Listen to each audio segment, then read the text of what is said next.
Let's talk now to Colonel Simon Diggins, because he's a military and defence analyst who we talk to on a regular basis. Yesterday and the day before, the heat was turned up, you might say, in Ukraine. Simon, a very good morning to you.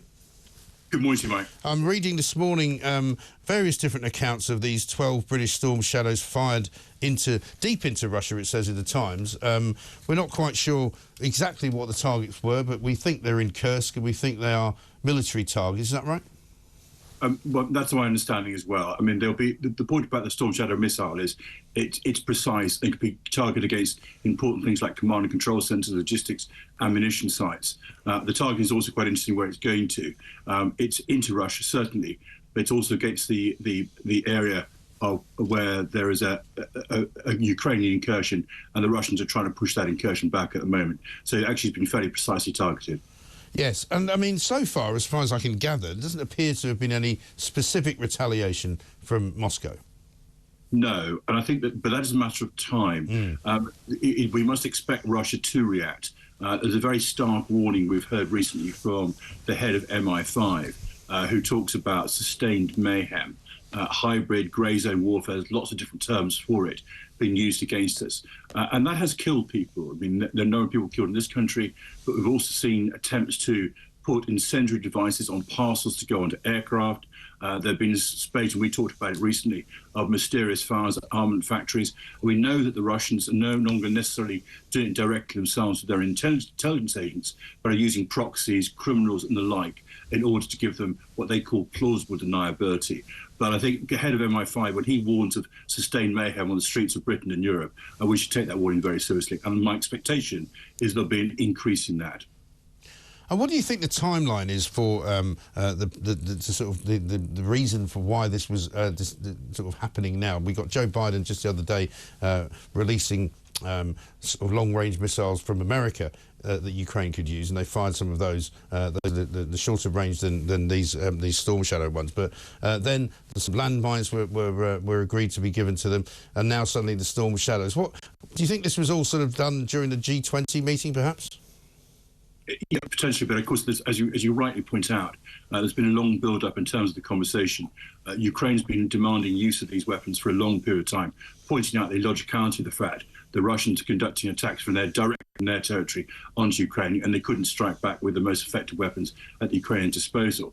I mean, the particular catalyst that we were aware of was the concern about the arrival of the North Koreans.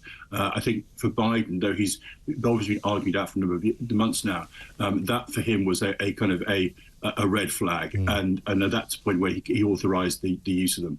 Yeah, and I mean, is this the end of it, or is this the beginning of another part of the war? Because, I mean, obviously, if Russia is now a target and can be a target, I mean, how many? I mean, I was speaking to a Ukrainian MP yesterday, and she was saying, well, you know, obviously it's great that we've got these missiles, but we probably haven't got enough of them.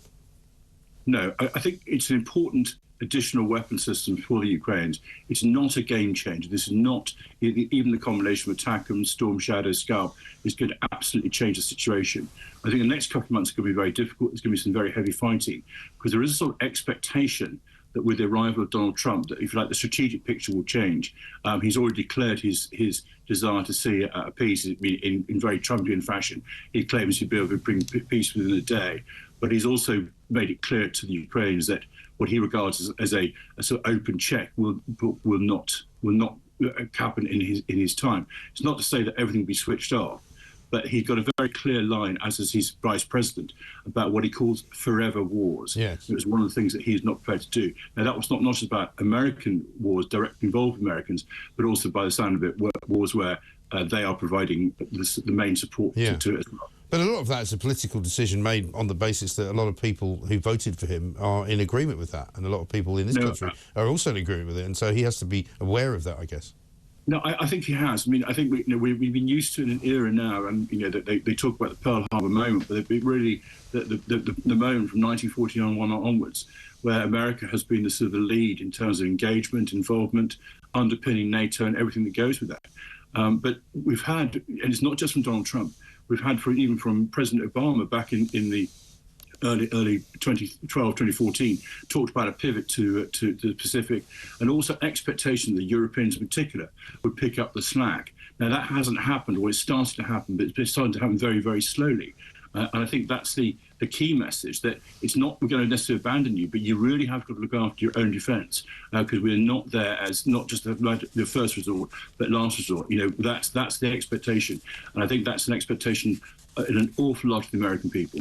Yes, and I mean, funnily enough, I mean, it's strange timing, I thought, yesterday for the government to announce the cutbacks in defence, £500 million worth, I think, basically as the as the conflict appears to be entering a new stage. And people that I've been speaking to have said they can understand the mothballing of some of the things like the helicopters and perhaps the warships, but some of the sort of the troop ships, if you like, could still be used for all manner of different things, and maybe it's a mistake to get rid of all of them. No, I think the timing is extraordinarily bad. I mean, clearly, governments like human beings have got to look at their economies and say, well, we've got so much money, and John Healey only has a certain budget. The real issue is, why has he got such a small budget that you've got to make decisions like this? I think that's the real challenge.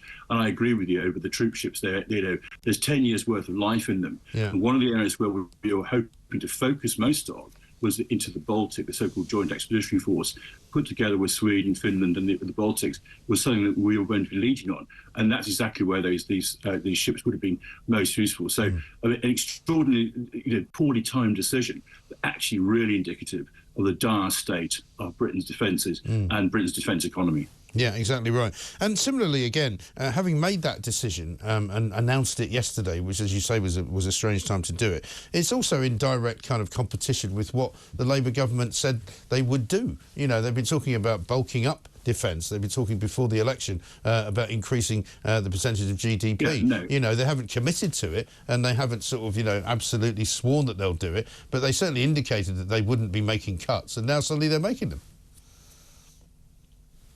No, I mean, I think that's exactly the issue. I mean, I have to say that, and it was no different with the Tories.